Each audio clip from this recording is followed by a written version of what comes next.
አብዛኛው ሰው እየተፋታ ያለው በዝሙት ምስሎችን አንደኛ በማየት ወይም በፖርኖግራፊ ነው። ሁለተኛው ደግሞ በግብረ አውናን።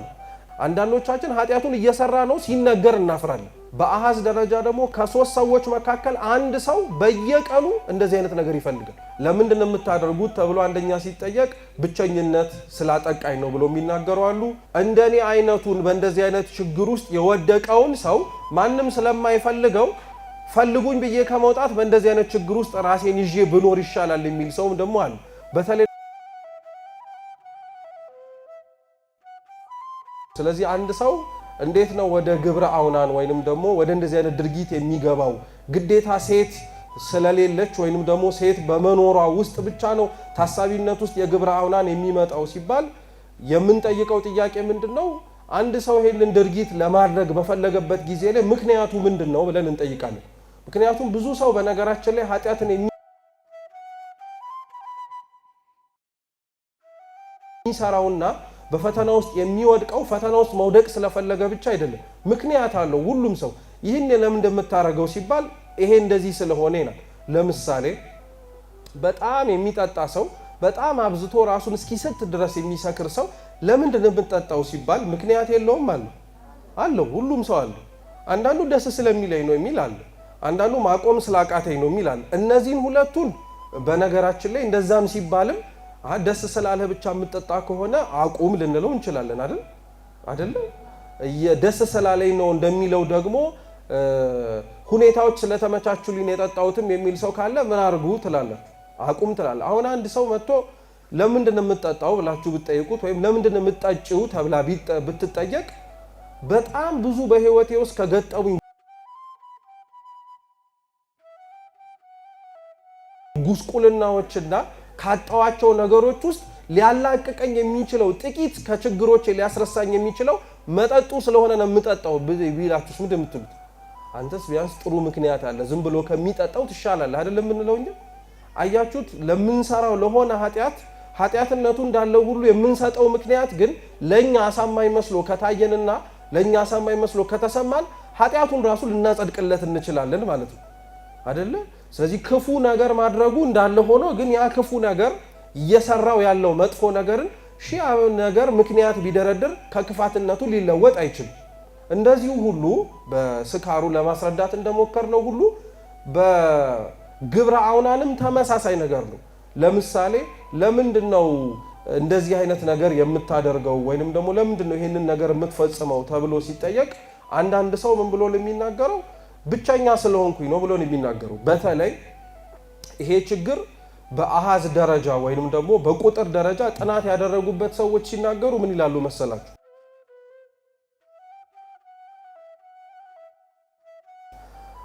በዓለማችን ውስጥ በበይነመረብ ወይንም ደግሞ በኢንተርኔት ላይ ማለት ነው 12% ያክል ስለ ግብረ አውናን ወይንም ደግሞ ግብረ አውናንን ሊቀሰቅሱ የሚችሉ በተለምዶ ፖርኖግራፊ ብለን የምንጠራቸው ነገሮች በሙሉ የኢንተርኔትን 12% ነው የሚይዙት። እየሰማችሁ ነው? ጥሩ 90% ያክል ከ8 እስከ 16 ያሉ ወንዶችን የሚያዩት እድሜያቸው 8 ዓመት ማለት ነው እስከ 16 ዓመት ያለ በ90% ደረጃ ሲሰላ በዚህ አይነት ክፉ የሆኑ ምስሎችን ወይንም ደግሞ በእንግሊዘኛው ፖርኖግራፊ ያያሉ ማለት ነው። ይሄ ብቻ አይደለም። እድሜያቸው ከ12 እስከ 17 ያሉ ደግሞ በአሃዝ ደረጃ በጣም ብዙ እንደነዚህ አይነት ምስሎችን የሚገዙት እነሱ ናቸው።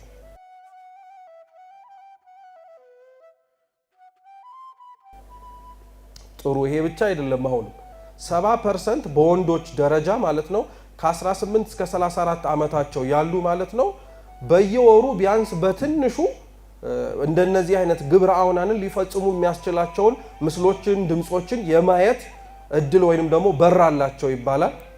አሁን የጠቀስኩላችሁን ስትሰቡ ወንዶች ነው አይደል የሚለው?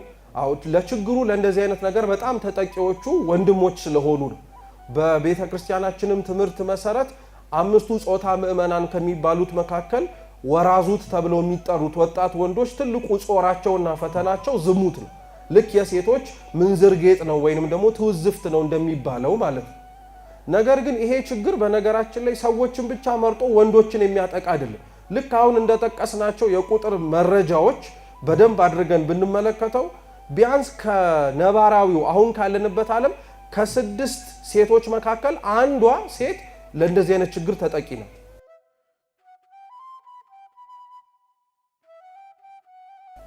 እየሰማችሁ ነው? አሁን ብዙ ሰው ስለ እንደዚህ አይነት ችግር ሲሰማና ሲማር ወንዶች ብቻ ነው ትዝ የሚሉት። ሴቶች እንደዚህ አይነት ችግር ውስጥ የሚወድቁ አይመስሉም። ስለዚህ አይታችሁ ከሆነ በቤተሰብ ውስጥም ብዙ ጊዜ ላይ ጥንቃቄ የሚደረገው ወንዶች እንደዚህ አይነት ነገር ላይ እንዳይወድቁ ነው። ሴቶቹን ግን ይሄ ወጥተው ከጋብቻ በፊት ባለ ዝሙት እንዳይወድቁ ይጠነቀቃል እንጂ ስለሚያዩት ነገር ስለሚሰሙት ነገር ራሳቸውን እንደዚህ አይነት ችግር ሊገቡ ይችላሉ ወደሚል አመለካከትና አስተሳሰብ ብዙ ሰው ወይም አብዛኞቻችን የተጠጋን አይደለም። ግን ሴቶችም ለዚህ ችግር በደንብ አድርገው ተቀራራቢዎች ናቸው። ይሄ ብቻ አይግረማችሁ። በዓለም በተሰራው መረጃ መሰረት ቢያንስ በየቤተ እምነቱ ካሉ ካህናት አገልጋዮች 50% ያክል በእንደዚህ አይነት ችግርም የወደቁ ናቸው።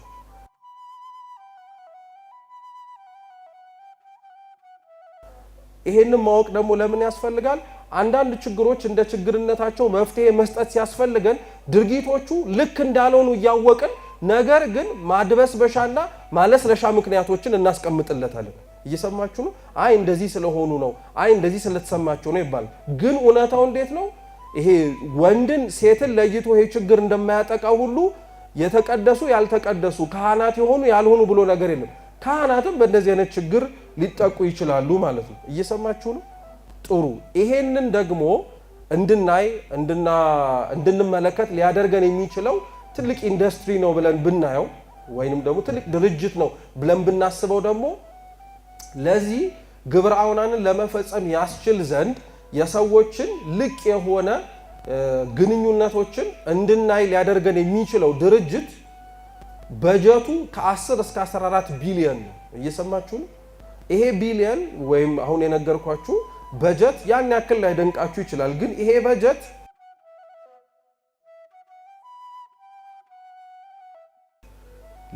የዓለም መንግስታት ለተረጂ ሀገራት የሚልኩት በጀት ነው። እየሰማችሁ ነው? ልክ እንደኛ ማለት ነው። አሁን ለምሳሌ ችግር ላይ ያሉ ሀገራት ድጎማ ይደረግላቸዋል አይደል? በአመት ላይ ሊሰጥ የሚችለው የድጎማ መጠን ይሄ ነው። ይሄንን ያክል ብዙ ገንዘብ ግን ይሄንን ኃጢአት ሊያሰሩ የሚችሉ ድርጅቶች ብዙ ገንዘብ ይንቀሳቀስበታል። ለዚህም ነው በነገራችን ላይ ችግሩ እንደ ችግር እየታወቀ ለምንድነው እንደነዚህ አይነት ዌብሳይቶች ወይም ደግሞ ለምንድነው እንደነዚህ አይነት ነገሮች የማይዘጉት ብሎ ሲጠየቅ የማይዘጉት ምን ስለሚያንቀሳቅሱ ገንዘብ ስለሚያንቀሳቅሱ። ስለዚህ ችግሮቹን እንደዚህ አድርገን ማወቅ ያለብን ወደ ላይ ወተን ማዘጋት ባንችል እታች የምንንቀሳቀሰው ሰዎች ግን ራሳችንን እንዴት አድርገን ለችግሩ መፍትሄ መስጠት እንችላለን የሚሉትን እንድታውቁ ነው። በመጨረሻም ደግሞ ቅድም ከ6 ስንት ሴት ነው እንደዚህ አይነት ምስል ያያል ያልኳችሁ? አንድ።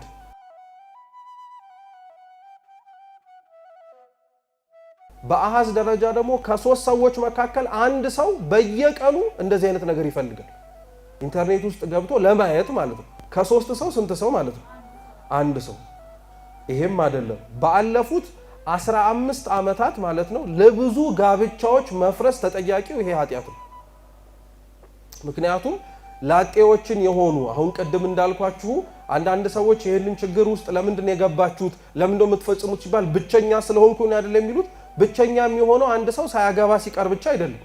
አግብቶ ወይ ባል ወይ ሚስቱን ቢፈታ ወይ ቢሞትበት ብቸኛ ይሆናል አይሆንም? መልሱ እንጂ። እንደነዚህ አይነት ሰዎችም ባለፉት 15 ዓመታት ላይ በተጠናው ጥናት ላይ አብዛኞቹ ወደ እንደዚህ አይነት ችግር ይወድቃሉ። ያልወደቁት ሰዎች ደግሞ ብቸኝነት ውስጥ እንዲገቡ በትዳራቸው ውስጥም ጭምር ለዚህ አይነት ችግር ተጠቂዎች ሊሆኑ ይችላሉ።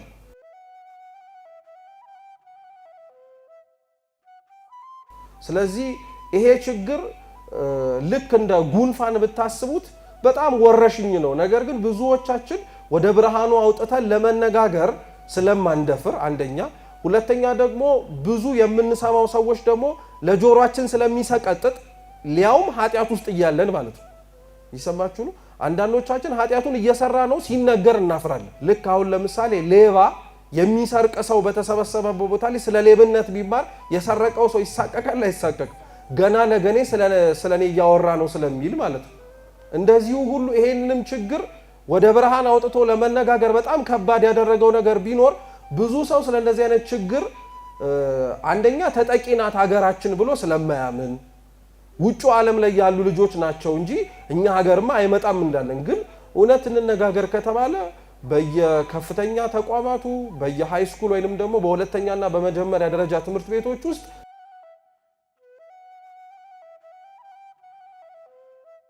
ልጆቻችን ወይንም ደግሞ ወንድም እህቶቻችንን እኛም ራሳችንም ጭምር በእድሜ እንኳን ከ18 እስከ 34 ማለት አንድ ሰው ወጣት ሆኖ ጀምሮት አረጋዊ ሆኖ የሚያቆመውም ነገር አይደለም ማለት ነው።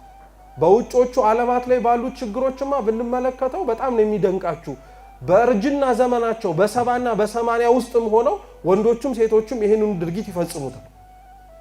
ስለዚህ ለምንድን ነው የምታደርጉት ተብሎ አንደኛ ሲጠየቅ ብቸኝነት ስላጠቃኝ ነው ብሎ የሚናገሩ አሉ።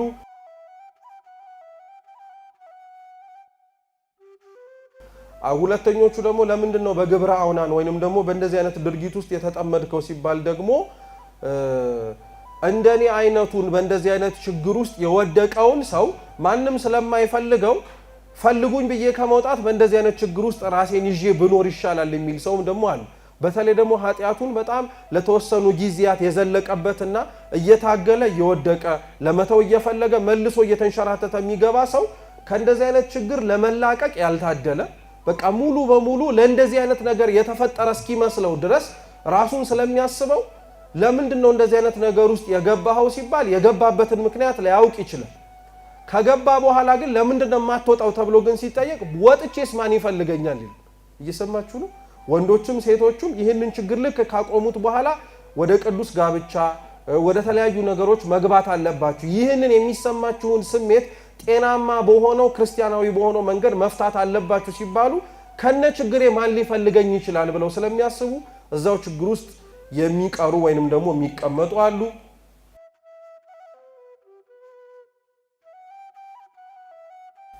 ሌሎቹ ደግሞ በእንደዚህ አይነት ችግር ውስጥ ሲወድቁ ለምንድን ነው የምታደርጉት ሲባሉ እኔን ደስ የሚያሰኘኝ እስከሆነ ይላሉ። እየሰማችሁ ነው? እኔን ደስ የሚያሰኘኝ እስከሆነ አንተን አልነካውህም እኮ አንተን መጥቼ የነካሁት ነገር የለም። እኔ ራሴን በራሴ ሰውነት ላይ ነው እያረኩኝ ያለሁት። ስለዚህ ደስ ካሰኘኝ ለምንድን ነው ደስታዬን የምትገድበው ብለው ይናገራሉ። በነገራችን ላይ ደስታ የቃላቶቻችን አጠቃቀም ካልሆነ በቀር ደስታ የመንፈስ ቅዱስ ስጦታ ወይንም ደግሞ የመንፈስ ፍሬ ነው። ቅዱስ ጳውሎስ የገላትያ መልእክቱ ምዕራፍ 5 ቁጥር 22 ላይ ስለ መንፈስ ፍሬዎች ሲዘረዝር መንፈስ የሚለው እግዚአብሔርን ነው፣ ፍሬ የሚለው ሰጪውን የአምላክን ጸጋዎችን እና የእግዚአብሔር ጸጋዎች በሰዎች ዘንድ የሚሰጡት ብሎ አንዱ የሚጠቅሰው ደስታ ነው። ምን አልኳችሁ?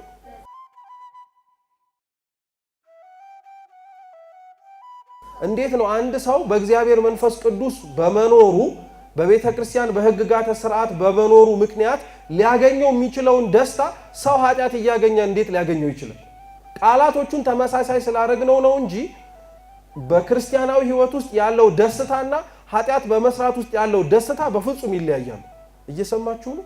በፍጹም ነው የሚለያዩ። ለምሳሌ እሺ በሌላ ላስረዳችሁም በደንብ ግልጽ እንዲሆንልን አንድ ሰው በጣም አሁን እንደውም ጥሩ ነው ዛሬ የፍስክ ቀን ነው። በደንብ አድርጋችሁ ዛሬ የምትወዱትን ምግብ አስቡት። አሰባችሁት? የምትወዱትን ምግብ ጥሩ። እሱን ምግብ ስትበሉት የሚሰማችሁ ስሜት ምንድን ነው?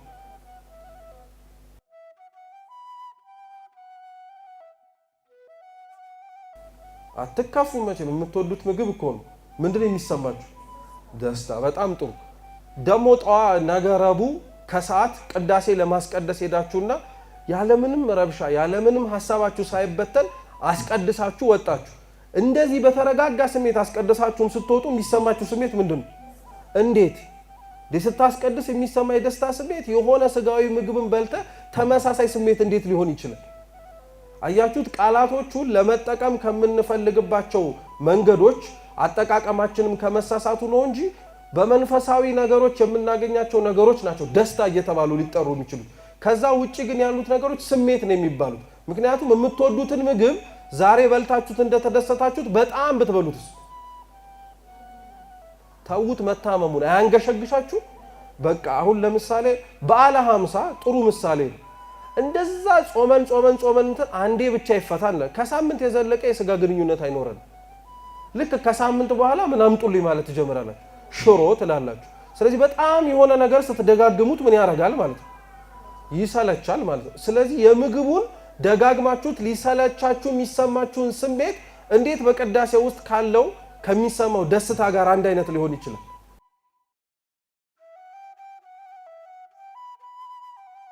ይሄንን ያነሳውላችሁ ለምንድን ነው?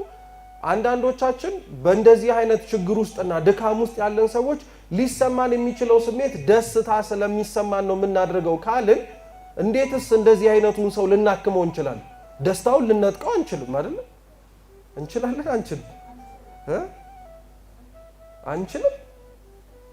እንዴ እያደረገው ያለው ነገር እኮ ደስታ የሚያመጣ ነገር ነው ብሎ ያስበው እንጂ እውነተኛ ደስታ የሚያመጣ ነገር ነው እንዴ? አይደለም። ስለዚህ ደስታ ስለተሰማው አደርገዋለሁ ማለቱ ደስ ስላለ ቀጥልበት የምንለው ነገር እንዳልሆነ ማወቅ አለብን። ጥሩ።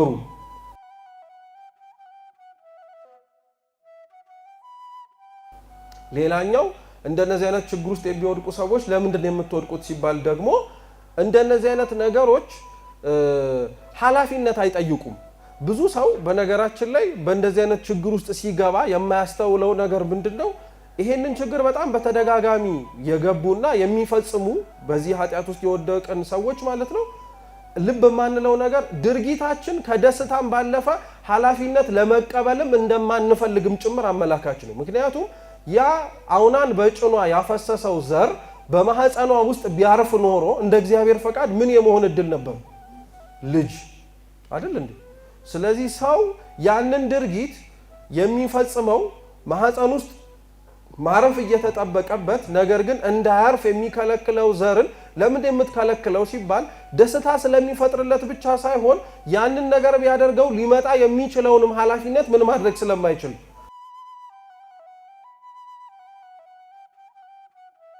መሸከም ስለማይፈልግና ስለማያዋጣው ይቅርብኝ ነው። አይ ይቅርብኝ በሰላም ሀገር። ምክንያቱም በዛ ወንድና ሴት በተራክቦ ሊያገኙት የሚችለውን የደስታን ስሜት እኔ ምኔን ላገኘው ይችላል ብሎ ስለሚያስቡ ብቻዬን አገኘዋለሁ ስለሚል። በነገራችን ላይ እንደነዚህ አይነትና መሰል ችግሮች የሚመጡት መረዳት ማወቅ ያለብን ነገር ቢኖር ጤናማ የሆነ ቤተክርስቲያን ውስጥ ያለ የጾታዊ ግንኙነት ወይም የሩካቤ ስጋን ትምህርት በጥንቃቄ ካለማወቅ የተነሳ ነው። ወይም ደግሞ ኦርቶዶክስ ሴክሹዋሊቲን ካለማወቅ የተነሳ ነው። ይሄ ነገር በነገራችን ላይ ለክርስቲያኖች የሚያሳፍር ነገር አይደለም። እግዚአብሔር ራሱ ነው አዳምንና ሔዋንን ወንድና ምን አድርጎ የፈጠራቸው? ሴት አድርጎ የፈጠራቸው። ብዙ አድርጎ መፍጠር ይችል ነበረ እንደ ቅዱሳን መላእክት። ለምን ሁለት ብቻ አድርጎ ፈጠራቸው? ብዙ ከዛስ ተባዙ የሚለው ሕግና መመሪያ አብሮ ምን ስለሚደረጋቸው። ስለዚህ ለመብዛት ለመባዛት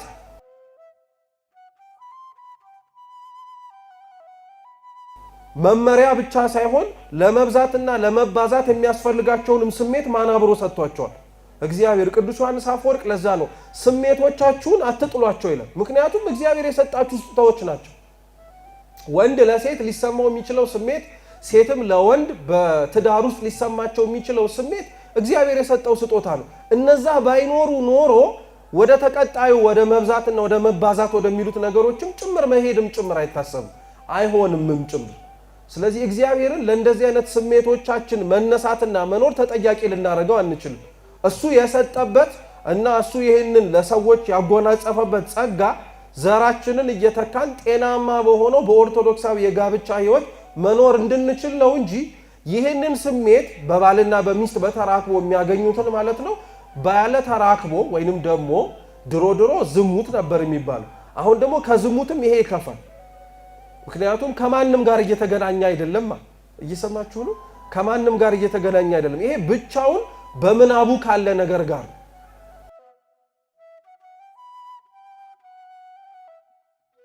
አብዛኛው ሰው እየተፋታ ያለው በዝሙት ምስሎችን አንደኛ በማየት ወይም በፖርኖግራፊ ነው። ሁለተኛው ደግሞ በግብረ አውና ነው።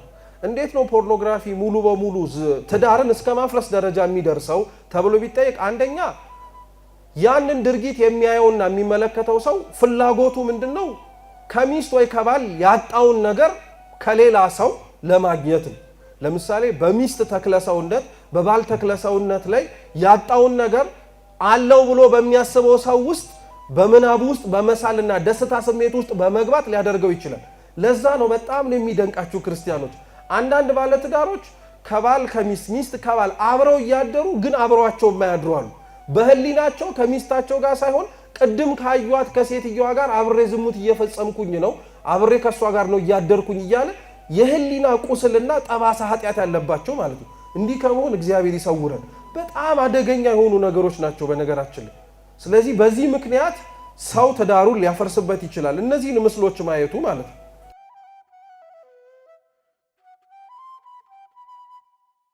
ሁለተኛው እነዚህን ምስሎች ማየቱ ደግሞ ክፋቱ ምንድነው ስትባሉ በሚስቱ ወዶ ፈቅዶ ባገባት ደስታ ይሰማው። ምክንያቱም የተሻለ ሰው እንዳለ ማመን ብቻ አይደለም ፈቅዶ ወዶ ሄዷልም ጭምር።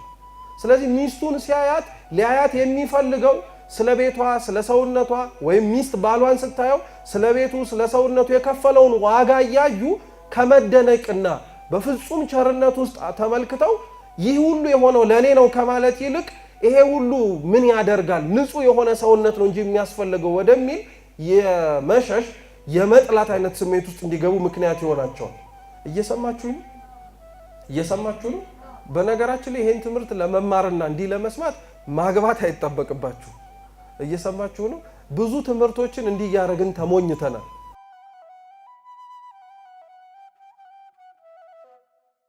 ለምሳሌ ስለ ምንኩስና ስንማር ካልመነኮስኩ ምን ያገባኛል ብለን የተውነው ብዙ ትምህርት አለ። ስለ ትዳር ስንማር እኔ አላገባም ብለን የተውነው አለ።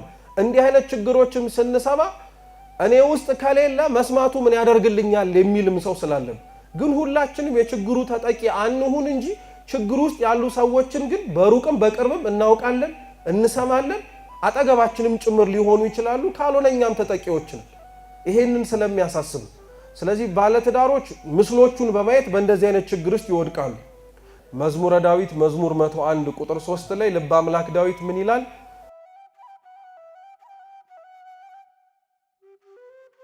በአይኔ ፊት ክፉን ነገር አላኖርኩም ሕግ ተላላፊዎችንም ጠላው ይላል። እስኪ በአይኔ ፊት በሉ ክፉ ነገርን አላኖርኩም። ስለዚህ አንዳንድ ኃጢያቶች እኛ ከፍተን ያመጣናቸው ሊሆኑ እንደሚችሉ ማወቅ አለብን። ለምሳሌ በተለምዶ የሚጠየቅ ጥያቄ ነው፣ መሰረታዊ ስለሆነ ነው አደራ ማለላችሁ። አንዳንዶቻችን ወደ ሴት አይተን ወይም ደግሞ ወደ ሴት ተመልክተን ሴትም ወደ ወንድ ተመልክቶ ዝሙት ሊመጣበት ይችላል አይደል? ነው አይደለም? እና እንደዚህ የሚመጣበት ሰው ለምሳሌ እንዴት ነው ዝሙት የመጣበት ተብሎ ሲጠየቅ አይቶ ከሆነ ሰይጣን አሳሳተኝ ላይል ይችላል። ምክንያቱም ሰይጣን ግዴታ አይኑን ምን ስለማያረገው ስለማያስከፍተው ማለት ነው። አይኑን ከፍቶ አይቶ ስለመጣበት ፈተና ተጠያቂ የሚሆነው አይኑን የከፈተው ማን ነው?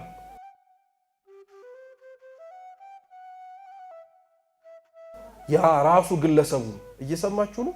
እንደዚሁ ሁሉ አይናችንን ከፍተን ስለመጣብን ስለ ግብረ አውናን ፈተና መከላከያ እንዲሆነን አይናችንን ክፉ ነገር እንዳያይ ማድረግ ነው ያለብን እንጂ ለምን አይኔን ፈጠረው ማለት አንችልም። ዛሬ በዓላቸውን የምናከብርላቸው አቡነ ዘርዓ ቡሩክ ይህን አድርገዋል ነበር። የዓለምን ኃጢአት በሙሉ ከማይ አይኔን ምን አድርገው ብለው ነው አጥፋልኝ በቃ ይቅርብኝ ብለው ነበር። እርግጥ ነው እንደዚህ አይነት የሚያሰኙ የሚመሩ ቀናት አሉ። በቃ ሞከረን መጨረሻ ላይ በቃ የማይሆንባቸው ማለት ነው። ለምን አለ እንደው እግዚአብሔር ጸጥ ባረገኝ አይኔን ባጠፋው ምን እንላለን? እውነት እንደዚህ አይነት የፈተናና የጭንቅ ጊዜያት ውስጥ እግዚአብሔርን በደንብ አድርገን መጣራት አለብን ክርስቲያኖች። በእንደዚህ አይነት ንግግሮቻችን ውስጥ በር ከፍተን የምንጠራው ርኩስ መንፈስ እንደ እግዚአብሔር የሚራራ እንዳይመስላችሁ። ዛሬ ነው እንደዚህ ያለው እንጂ ነገ አይለውም አይልም። እንዲህ ባልንበት ጊዜ ላይ እግዚአብሔርን ካሳዘነው በላይ እንድናሳዝነው ሌላ መንገድ ነው የሚፈልግ።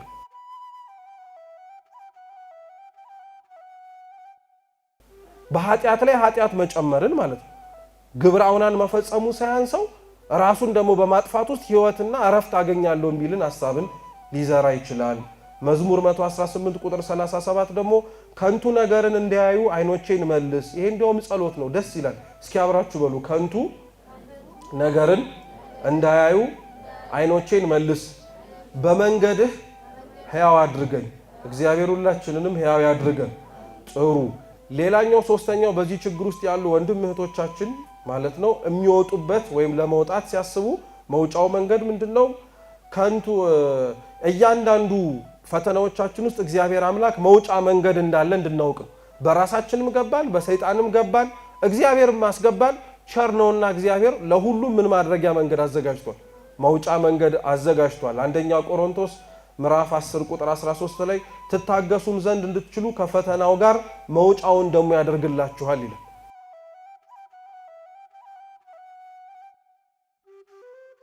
ስለዚህ ዛሬ መውደቃችንን አይተን ተስፋ በመቁረጥ መውጫ መንገድ የለውም አንበል። ልንወጣ እንችላለን። እግዚአብሔር ራሳችንን ከከተትነው ፈተና እንኳን ሊያወጣ የሚችል አምላክ ስለሆነ ይህን እንዳንረሳ። አራተኛው ድል በማድረጋችን ልናገኘው የምንችለውን ሽልማት ላይ ትኩረታችንን ማድረግ ነው። ሽልማቱ ላይ ትኩረት ማድረግ ሆሴ ምዕራፍ 10 ቁጥር 12 ላይ ትንቢተ ሆሴ ምን ይላል? እግዚአብሔር መጥቶ ጽድቅን እስኪያዘነብልላችሁ ድረስ እርሱን የምትሹበት ዘመን ነውና ለእናንተ በጽድቅ ዙሩ፣ እንደ ምሕረቱም መጠን እጨዱ፣ ትጋታችሁንም እረሱ እያለ ይናገራል።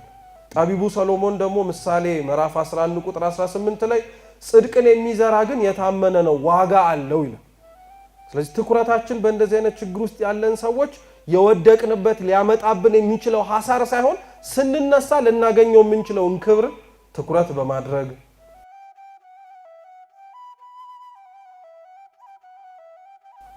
አምስተኛው ስጋዊ የሆኑ ደስታዎቻችን በሙሉ ዋጋ ቢስ ናቸው። ለጊዜው ነው ደስታ የሚያመጡልን እንጂ ነገ ዋጋ እንደሚያስከፍሉን ማወቅ። ሐዋርያው ቅዱስ ዮሐንስ አንደኛ ዮሐንስ መልእክቱ ምዕራፍ 2 ቁጥር 16 ላይ ምን ይላል? የስጋ ምኞትና የአይን አምሮት ስለ ገንዘብም መመካት ከዓለም ስለሆነ እንጂ ከአባት ስላልሆነ ማንም ዓለምን ቢወድ የአባት ፍቅር በእርሱ ውስጥ የለም ይላል። ስለዚህ ስጋዊ ነገራችን መውደዳችን የእግዚአብሔርን ፍቅር እንዳያሳጣን ትኩረታችን እግዚአብሔር ጋር እንዲሆን ስጋዊ ደስታዎቻችን ላይ ብዙ ትኩረት ባናደርግ ጥሩ ነው። ስድስተኛው ከስጋችን ባልተናነሰ እንዲያውም በበለጠ ነፍሳችንን መመገብ ነው። የገላትያ መልእክት ምዕራፍ 5 ቁጥር 16 ላይ ቅዱስ ጳውሎስ ምን ይላል? ነገር ግን እላለሁ በመንፈስ ተመላለሱ፣ የስጋንም ምኞት ከቶ አትፈጽሙ፣ ስጋ በመንፈስ ላይ መንፈስም በስጋ ላይ ይመኛልና።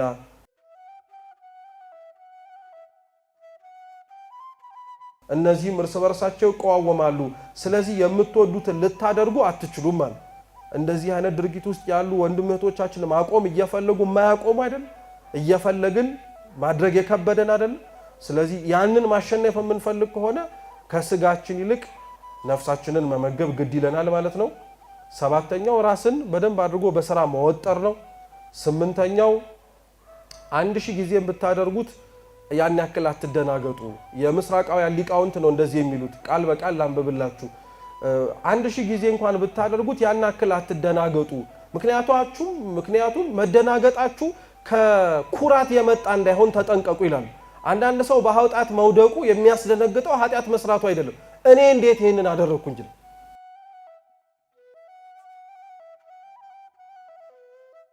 እንዴት እኔ እንደዚህ ወደቅኩኝ? ይሄ ኩራት ነው የሚሉት። ኩራትህ እንደዚህ ካደረገህና ይሄ ኩራት ካለብህ ነገም ትወድቃለህ። ስለዚህ መውደቅህ አያስደነግጥህ። በመውደቅ ውስጥ ግን የሚሰማህ ሐዘን፣ ራስህን ዝቅ ማድረግን ግን አጠንክረው። በራስህ ጉልበት የማትመካ ከሆነ እግዚአብሔር ያግዘሃልና ይላል። እግዚአብሔር ሁላችንንም ያግዘን። ዘጠነኛው ራሳችንን ከልክ በላይ አንጫ ነው። ወይንም ደግሞ ራሳችን ላይ ክፉ ለማድረግም ጭምር በደንብ አድርገን በሮችን አንክፈት። እግዚአብሔር የይቅርታ አምላክ ስለሆነ ነው። ከዚህ የባሰ ኃጢአት ልንሰራ እንችልም ወይ? እንችላለን፣ ምንም ጥርጥር የለውም። ለኃጢአቶች ሁሉ የባሰው ኃጢአት ግን እኛ ህይወት ውስጥ ይሄ ነው።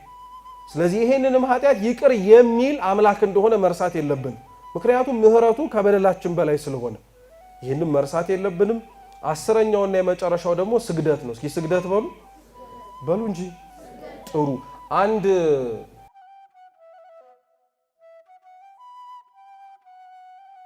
ታሪክ ዜና አበው ላይ ያለ ነው። 2 መነኮሳት ነበሩ ይባላል። አንዱ አረጋዊ ነው፣ አንዱ ወጣት ነው። እና ወጣቱ ለአረጋዊው በጣም ዝሙት አማረው። እየሰማችሁ ነው። ራሱን በራሱ እያረካ ራሱን በራሱ እየፈተነ በግብረ አውናን ወድቆ ነበር። እና ቢለው አልወጣም። ተደጋጋሚ ደግሞ የዝሙት ፍላጎቱ ደግሞ እየጨመረ መጣ። የት ያለ ሰው ነው አልኳችሁ? ፈተናዎቹ እዛ ስንሸሽ የሚጠፋ እንዳይመስላችሁ፣ እዛም አለ ፈተና ማለት ነው፣ እዚህም እንዳለብን። ስለዚህ እኛ አባት ቢሉት አልመጣ አለ። ስለዚህ መጨረሻ ላይ በቃ ችግር የለም ነገ አብረን ሄደን ዝሙት ሴቶች ጋር ሄደን እንፈጽማለን አሉና 2 ብር ለሳቸው 1 ብር ለሱ 1 ብር ይዘው ወጡ። እና ቡና ቤት መሸታ ቤት ገቡና መጀመሪያ እኔ ዝሙቱን ልፈጽም አሉ አባቱ ማለት ነው። ከዛ በኋላ አይቻት ጥሩ ከሆነች አንተ ትገባለህ አሉት። እየሰማችሁ ነው? እሺ ብለው ገቡና ያቺን ሴት ልክ እንደገቡ መጀመሪያ እኚህ አባት ይቅርታ ጠየቋትና አንድ ብሩን ሰጧት። ምንም ሳታረግ ማለት ነው። አንድ ብሩን ሰጧትና ወዲያውኑ ከኔ በኋላ አንድ ሰው ይመጣል እና ልክ ሲገባ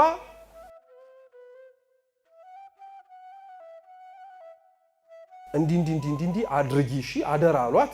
ከዛ በኋላ ወጡ። እሳቸው ልብሳቸውን ምናቸውን እያስተካከሉ ነው። አብረው እንዳደሩ ነው የሚመስለው ማለት ነው። ስለዚህ እንዴት ነው አለ ያ ልጅ። በጣም ጥሩ ነው እግዚአብሔር ይርዳህ አሉት። ገባ ያ ልጅ። ልክ እንደገባ ሳንቲሙን ሰጣትና ፈቃዴን ፈጽሚልኝ አለ።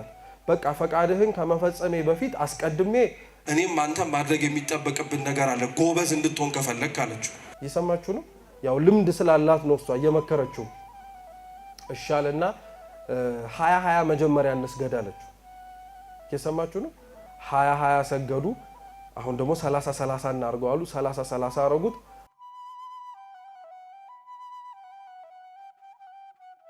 አሁን ደግሞ 50 እናርገው አሉ።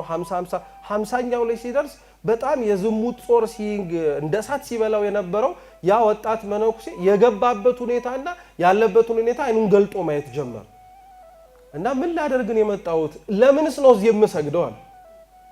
ለምንድን ነው እዚህ የምሰግደው? ለምንድን ነው እዚህ የሚያሰግዱኝ አለ። ከዛ በጣም ሲደነግጥ ብሩን ሰጥቷት ይቅርታ ጠይቋት ወደ መጣበት ገዳም ተመለሰ። ይሄ ብቻ አይደንቅም። በነገራችን ላይ እሷም በስግደቷ ራሷን አይታ ወደ ገዳሙ እንድትገባ ምክንያት ሆኖላት እና ወንድም እህቶቻችን በዚህ ስራ ውስጥ የተሰማሩ ሰዎችን በጣም አድርገን ነው ማሰብ ያለብን። ክርስቲያኖች ብንችል አንጸየፋቸው፣ ብንችል አይተናቸው ከንፈራችንን መጠን ምን አንበላቸው። ለምን እንደዛ እንደገቡ ሊያውቀው የሚችሉበት ምክንያት ስላለ ነው አንደኛ። ሁለተኛ ደግሞ እኛ እንዲህ ካልናቸው ማን መጥቶ ይቀበላቸው?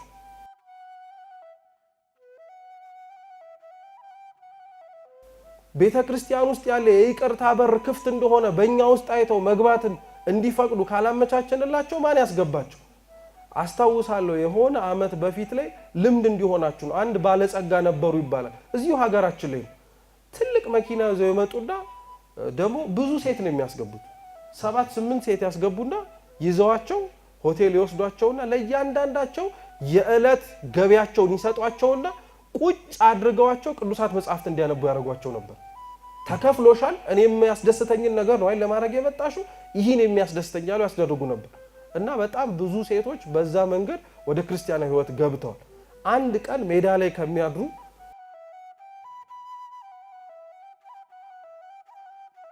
እኛ ደጃችንን ከፍተን አሳድረናቸው ክርስቲያን እንዲሆኑ ለኛም ደግሞ ይሄንን የክርስቲያናዊ ህይወት ጦራችን እንዲያጠፋልን አምላካችን ፈቃዱ ይሁንልን።